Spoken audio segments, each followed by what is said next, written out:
வணக்கம் நண்பர்களே, நம்ம சப் 330 மேரத்தான் ஜர்னில இன்னைக்கு நாள் 8. யாராச்சும் சப்ஸ்கிரைப் பண்ணா பார்த்துட்டு இருந்தீங்கன்னா மறக்காம சப்ஸ்கிரைப் பண்ணிருங்க. அப்பதான் நான் 330 மேரத்தான் வருது உங்களால பார்க்க முடியும். இன்னைக்கு ஒரு 6 கிலோமீட்டர் ஈஸி ரன் நாள் தான். ஒரு 6 மணிக்கெல்லாம் எந்திரிச்சிட்டேன். காலையிலேயே கொஞ்சம் சீக்கிரமாகவே ஃப்ரெஷ் அப் ஆகிட்டு ரெடியாக ஆரம்பிச்சிட்டேன். ஏன்னா இன்னைக்கு ரொம்ப லேட் ஆயிடுச்சு. எந்திரிச்சதே கொஞ்சம் லேட்டாக தான் எந்திரிச்சேன். அப்புறம் காஃபி ஒன்று போட்டு குடிச்சிட்டு நம்ம ஷூ தூக்கிட்டு கிரவுண்டு கிளம்பிட்டேன். போன உடனே லேட் பண்ணாம சீக்கிரமா ஷூ எல்லாம் எடுத்து மாட்டிட்டு வார்ம் அப் பண்ணிட்டு சீக்கிரமா போக ஆரம்பிச்சிட்டேன்.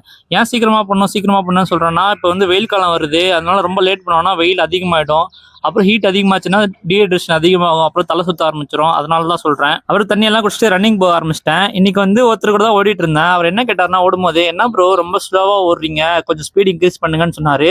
நான் சொன்னேன், இல்ல ப்ரோ இன்னைக்கு ரெக்கவரி ரன்னு, அதனால இப்படிதான் ப்ரோ ஓட முடியும்னு சொன்னேன்.